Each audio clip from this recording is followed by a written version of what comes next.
இந்த விருச்சக ராசி அன்பர்கள் இந்த கிரகண காலகட்டத்தையும் ஆடி அமாவாசை முக்கியமாக கவனிக்க வேண்டிய ராசியே இங்கே தான். ஏன்னா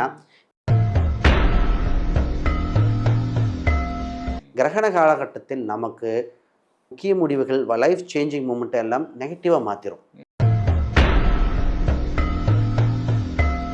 இந்த ராசிக்கு என்னென்னா, இப்போ சொத்து வாங்க ஒரு யோகம் இருக்குது, ஒன்று விற்கிறதுக்கு யோகம் இருக்குது. ஃபஸ்ட்டு விற்கிறத பற்றி பேசுவோம். ஒன்றை விற்றுட்டு ஒன்று வாங்குறேன்னு சொல்லிட்டு இருக்க இந்த ராசி தான். இப்போ என்ன பண்ணால் விற்கும் போது என்ன ஆகும்னா,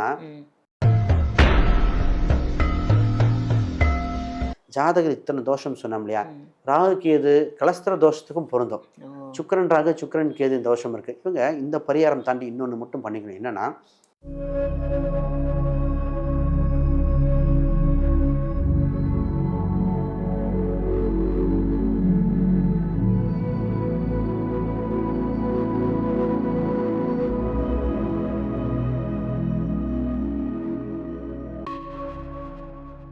ஆன்மீக பரிகார நேயர்கள் அனைவருக்கும் அன்பான வணக்கங்கள். இன்னைக்கு நம்ம யாரை சந்திக்க வந்திருக்கோம் அப்படின்னு பாத்தீங்கன்னா, உங்க எல்லாருக்குமே இவரை தெரியுங்க. அஸ்ட்ராலஜர், நியூமராலஜர், சோழி பிரசன்னம் பார்க்கக்கூடியவர்.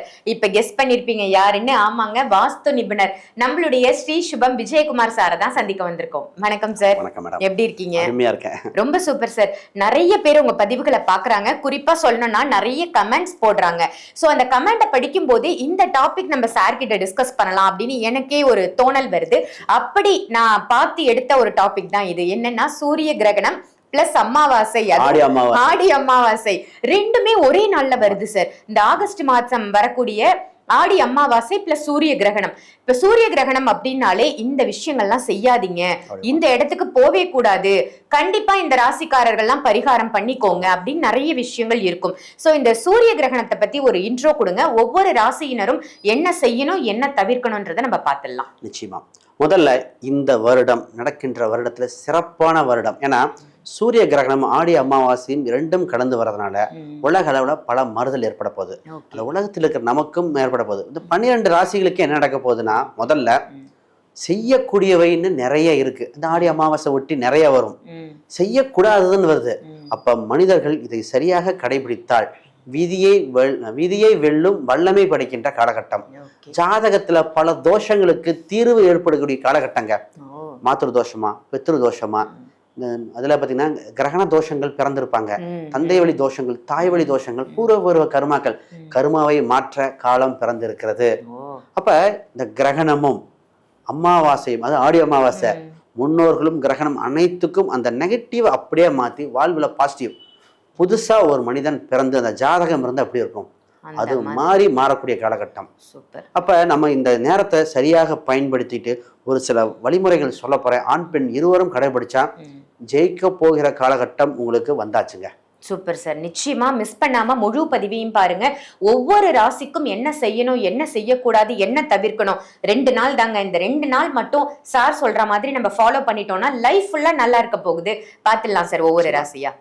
ரொம்ப அழகா சூரிய கிரகணத்தை பத்தியும் ஆடி அமாவாசையை பத்தியும் ஒவ்வொரு ராசிக்கும் நம்ம பார்த்துட்டு இருக்கோம். இன்னைக்கு விருச்சிக ராசி நேயர்களுக்கு இந்த சூரிய கிரகணத்துல எந்தெந்த விஷயத்துலலாம் அவங்க ரொம்ப கவனமா இருக்கணும், ஆடி அமாவாசையில என்னென்ன விஷயங்கள்லாம் செய்யணும்னு மக்களுக்காக சார். நிச்சயமா இந்த விருச்சிக ராசி அன்பர்கள் இந்த கிரகண காலகட்டத்தையும் ஆடி அமாவாசை முக்கியமாக கவனிக்க வேண்டிய ராசியே இங்கே தான். ஏன்னா இந்த ராசியில் சந்திரன் வலிமை குறைவும்பாங்க. அப்போ அமாவாசை இந்த கிரகண காலகட்டத்தில் ஒரு எஃபெக்ட் இந்த ராசிக்கு லைட்டாக ஃபீல் பண்ணும். அப்போ அந்த எஃபெக்ட் பாசிட்டிவாக மாற்றக்கூடிய தன்மை தான் பேசப்படும். முதல்ல தவிர்க்க வேண்டிய விஷயத்தை பார்த்துருவோம். இந்த ராசி அன்பர்களுக்கு குருபலன் இருக்குது. பொதுவாக நாங்கள் ஜோசி ரீதியான சொல்லிட்டு வரோம், குருபலன் இருக்குது, கல்யாணம் சம்மந்தப்பட்டது, வேலை சம்மந்தப்பட்டது எல்லாமே பாருன்னு சொல்லிட்டு இருக்கோம். ஆனால் ஆகஸ்ட் 12, அதுக்கு முன்னாடி நாள் ஆகஸ்ட் 11, ஆகஸ்ட் 13, இந்த 3 நாள் மட்டும் 11, 12, 13 இதில் முக்கிய முடிவு எதுவுமே எடுக்க வேண்டாம். குறிப்பாக திருமணம் சம்பந்தப்பட்டதுல ஒப்பந்தங்கள் கொடுத்தல், உறுதி கொடுத்தல், ஃபைனலைஸ் பண்றது, மண்டபத்தை கொடுக்குறேன், பத்திரிக்கை அடிக்க கொடுக்குறேன், இதெல்லாம் தவிர்த்துருங்க. இது எப்படி நிற்கணும், ஒரு சிலருக்கு வெளிநாட்டிலேருந்து சொந்தக்காரங்க வராங்க, ஒரு டைம் பார்த்துட்டு போகிறேங்கிறாங்க, அதுக்குள்ளே புடவை சூஸ் பண்ணிடுறான். தயவுசெய்து வேண்டாம். ஏன்னா இது அப்படியே பேக் ஃபயர் ஆக வாய்ப்புண்டு. கிரகண காலகட்டத்தில் நமக்கு முக்கிய முடிவுகள் லைஃப் சேஞ்சிங் மூமெண்ட் எல்லாம் நெகட்டிவாக மாற்றிடும். செஞ்சாலும் நெகட்டிவ் அப்போ இந்த அத்தையும் தவிர்த்தணும். இதே இந்த ராசி பார்த்திங்கன்னா, கவர்மெண்ட் ஜாபுக்கு ட்ரை பண்ணுறேன், கவர்மெண்ட்டுக்கு அப்ளை பண்ணுறேன், ஒரு வேலைக்கு அப்ளை பண்ணுறேன், வெளிநாட்டுக்கு அப்ளை பண்ணுறேன், நிறைய காலகட்டம் அந்த அமைப்பு உண்டு. ஆனால் இது முதல் பண்ணிடணும். 11ஆம் தேதிக்கு முன்னாடி கவர்மெண்ட் ஜாபுக்கு ஆன்லைன் வருதா, அப்ளை பண்ணிடுங்க. இல்லை அதுக்கு அப்புறம் அப்ளை பண்ணுங்க. அப்புறம் பண்ணிக்கோங்க. இந்த 3 நாளுக்குள்ளே அப்ளை பண்ணும்போது இதே மிஸ்டேக்காக போயிடும். டாக்குமெண்ட்டில் இருக்கிற டேட்டு வேறு, இது வேறையாக போயிடும். அப்போ அது வெரிஃபிகேஷனில் பிரச்சனையாக இருக்கும். நம்ம கண்ணுக்கு இப்போ தெரியாது. அது எல்லாம் செலக்ட் அங்கே போகும்போது இருக்கும். இந்த கிரகண காலகட்டங்கள் உங்களுக்கு மாறுதலே ஏற்படுத்தி மன அழுத்தத்தை கொடுத்துரும். இந்த ராசிக்கு என்னென்னா, இப்போ சொத்து வாங்க ஒரு யோகம் இருக்குது, ஒன்று விற்கிறதுக்கு யோகம் இருக்குது. ஃபஸ்ட்டு விற்கிறத பற்றி பேசுவோம். ஒன்று விற்றுட்டு ஒன்று வாங்குறேன்னு சொல்லிட்டு இருக்க இந்த ராசி தான். இப்போ என்ன பண்ணால் விற்கும் போது என்ன ஆகும்னா, விற்கக்கூடிய சைன்லாம் பண்ணிடுவாங்க, அக்ரிமெண்ட் போட்டுருவாங்க, பணம் வராமல் போயிடும். அப்போ என்ன பண்ணணும், இந்த 3 நாள் தான் பண்ணணுமா, கொஞ்சம் தான் வெயிட் பண்ணுங்களேன், 3 நாள் தானே. நம்ம இது அது இவங்களுக்கு அப்படி பதட்டத்தை கொடுத்துரும். கிரகங்கள் வலிமையானது நம்ம. அதனால் இப்போ மைண்டு இப்போ பார்க்கும்போது நேர்கள் புரிஞ்சுக்கணும். 11, 12, 13 இதில் எந்த இது வேண்டாம், சைன் பண்ணுறது வேண்டாம், ஒப்பந்தங்கள் வேண்டாம், கடன் வாங்குறது வேண்டாம், செக்லீஃப் வேண்டாம். சரி, இது அத்தனையும் தவிர்த்தணும். குறிப்பாக இந்த கிரகணம் நைட் நேரம் வருதுங்க, நமக்கு தெரியலம்பாங்க.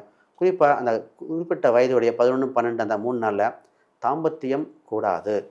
அது மூலம் ஒரு நல்ல விஷயம் ஏதோ ஒன்று நடந்தால் அது குழந்தை பிறக்கும் பொழுது பாதிப்பை கொடுக்கும். அது உங்கள் தாய் தந்தையரான உங்களுக்கு சிறப்பாக வராது. ஏன்னா அப்போ இது யாரோ ஒருத்தருக்கு பிரச்சனையை கொடுத்துரும். பிறந்த குழந்தை நம்ம கூட வளரல, தத்து கொடுக்குறோம், இதெல்லாம் தேவையற்ற வேலையாக இருக்கும். இந்த ஆடி மாதத்தில் பொதுவாக அதனால தான் இது ஆடி மாதங்கிறது தவிர்க்க வேண்டிய மாதம் வேற. கிரகணத்தை ரொம்ப ரொம்ப முக்கியம். இது ஏன் சொல்கிறேன்னா, வெளிநாட்டில் நம்ம நேயர்கள் பார்ப்பாங்க, அப்போ இதுக்கு அங்கே இம்பார்ட்டன்ஸ் கொடுக்க மாட்டாங்க. ஏதோ ஒரு அந்த சூழ்நிலைகள் தவிர்க்கணும். அவங்களே உணவுப் பொருளை மாற்ற வேண்டியது இருக்குது. ஃபுட்டில் ஹெவியஸ்ட் ஃபுட்டு, அதை பால், தயிர், சீஸு அவாய்ட் பண்ணுங்கள். இதெல்லாம் வேண்டாம். நான்வெஜ்ஜு 3 நாள் அவாய்ட் பண்ண வேண்டியது. சரி, எது சார் செய்யலாம்? முன்னோர்களுக்கு திதி கொடுத்து, முன்னோர்கள் அவங்ககிட்ட ஒரு படையல் போட்டு அவங்கள மனதாக வேண்டி அதை வழிபாடு பண்ணும்போது கண்ணுக்கு தெரியாத மாத்திரு தோஷம், பித்ரு தோஷங்கள், ஏதோ ஒரு செய்வனை சம்பந்தப்பட்டங்கள், ஏதோ ஒரு தலைமுறையில் ஒரு பெண் சாபம்ங்கிறாங்க சார், பெண் தோஷங்கிறாங்க சார், என்னன்னு தெரியலம்பாங்க. குலதெய்வம் சம்பந்தப்பட்ட தோஷம் கட்டி இருக்கு, குலதெய்வம் ஹெல்ப் பண்ணலம்பாங்க. அது அத்தனைக்கு நிவர்த்தி பண்ண சர்வசாந்தி. அப்போ ராகு கேது வழிபாடுகளோ, ராகு கேது மந்திரங்கள், காயத்ரி, ராகு காயத்ரி, கேது காயத்ரி, சர்வசாந்திரி இதெல்லாம் பண்ணும் பொழுது நம்ம ஜாதகத்தில் இருக்கிற தோஷத்தை அப்படியே விடிவுகாலம் பண்ணுற மாதிரி. நிறைய பேர் கொடுமுடி, இந்த ராகுக்கு இது மாதிரி ஸ்தலத்துக்கும் போயிட்டு வருவாங்க. அந்த கிரகணம் முன்னாடி நட சாத்துறதுக்கு முன்னாடி, இல்லை திறந்ததுக்கு அப்புறம். இது நட இந்த கிரகணம் முடிஞ்ச உடனே இந்த என்ன பண்ணுவாங்கன்னா, வீட்லேயும் நீட்டாக க்ளீன் பண்ணிக்கிட்டு நம்ம இருக்கணும். ஜாதகர் இத்தனை தோஷம் சொன்னோம் இல்லையா, ராகு கேது கலஸ்திர தோஷத்துக்கும் பொருந்தும். சுக்கிரன் ராகு, சுக்கிரன் கேது தோஷம் இருக்குது. இவங்க இந்த பரிகாரம் தாண்டி இன்னொன்று மட்டும் பண்ணிக்கணும். என்னென்னா, சந்திரன் இங்கே இதாக இருக்குது. பொதுவாக இவங்க அதை முடிச்சோன்னே குளிக்க ஆரம்பிச்சிடணும். தண்ணி சம்மந்தப்பட்ட அந்த நெருக்கத்தில் குடிக்கக்கூடாது நேரம். அந்த கிரகணத்தை ஒட்டி ஹெவி தண்ணி ஏன்னா அந்த சந்திரன் அவ்வளோ இதாக இருக்காது.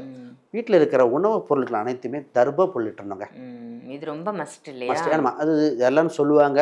இருந்தாலும் நம்ம சொல்ல வேண்டிய விஷயம்னா மறந்துடக்கூடாது. அது குறிப்பாக பால், தயிர், சமைத்த உணவுகள், அரிசி, பருப்பு இந்த மாதிரி மேலே தர்பப்பல் போட்டு வைக்கணும். சார் ஃப்ரிட்ஜில் தான் இருக்குது, நமக்கு சொல்ல முடியாது. ஃப்ரிட்ஜில் ரேடியேஷன் வராதுன்னு என்ன நிச்சயம்? நமக்கு அந்த சயின்டிஃபிக் ப்ரூஃப் இல்லை. அப்போ அந்த தர்பை புல் இதெல்லாம் பயன்படுத்தணும். நேரில் வேறு டவுட் இருந்தால் கூட கமெண்ட் பண்ணட்டும், இன்னொரு பதிவு கூட நம்ம போடுவோம்.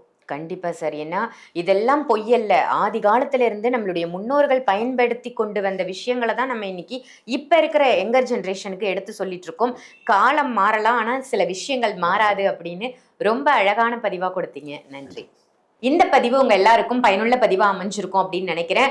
ஆடி அமாவாசையும் வருது, கிரகணமும் இருக்கு. ஸோ சூரிய கிரகணம் பிளஸ் ஆடி அமாவாசை ரெண்டுமே உங்களுக்கு பயனுள்ள மெசேஜ் வந்து சார் கொடுத்துருக்காங்க. இதை மற்றவங்களுக்கும் ஷேர் பண்ணுங்க. ஆன்மீக பரிகாரம் நம்ம சேனலை சப்ஸ்கிரைப் பண்ணிக்கோங்க. அதே மாதிரி நீங்க வந்து அஸ்ட்ராலஜி பார்க்கணும், உங்க ஜாதகத்தை பார்க்கணும், இல்ல உங்க உறவுகளுடைய ஜாதகத்தை பார்க்கணும் அப்படின்னாலும் சாரை நீங்க கான்டாக்ட் பண்ணலாம். வீடியோல தெரியிற நம்பருக்கு கால் பண்ணி அப்பாயின்மெண்ட் வாங்கிக்கோங்க. டைரக்ட் கன்சல்டேஷனும் இருக்கு, ஆன்லைன் கன்சல்டேஷனும் இருக்கு, அதையும் யூஸ் பண்ணிக்கோங்க. நீங்களே ஜாதகம் கத்துக்கணும்னு ஆசைப்படுறீங்க, நான் ஒரு ஜோசியர் ஆகணும், நான் ஜாதகம் கத்துக்கணும், என் ஜாதகத்தையும் என் குடும்ப ஜாதகத்தையும் நானே பார்க்கணும் அப்படின்னு நினைச்சா கூட அதுக்கும் சார் ஒரு சூப்பரான ஆப்ஷன் கொடுத்திருக்காங்க. என்னன்னு தானே கேக்குறீங்க? இந்த புத்தகம் தான். அதாவது ரொம்ப அருமையா ஜாதகத்தை கற்றுக்கொள்ளக்கூடிய ஒரு எளிமையான புத்தகம் அப்படின்னு சொல்லலாம். இந்த புக்கை நீங்க படிச்சாலே நீங்களும் ஜோதிடர் ஆகலாம். அந்த அரிய வாய்ப்பு உங்களுக்கும் காத்துட்டு இருக்கு, உங்க கதவை தட்டுது அப்படின்னே வச்சுக்கோங்க.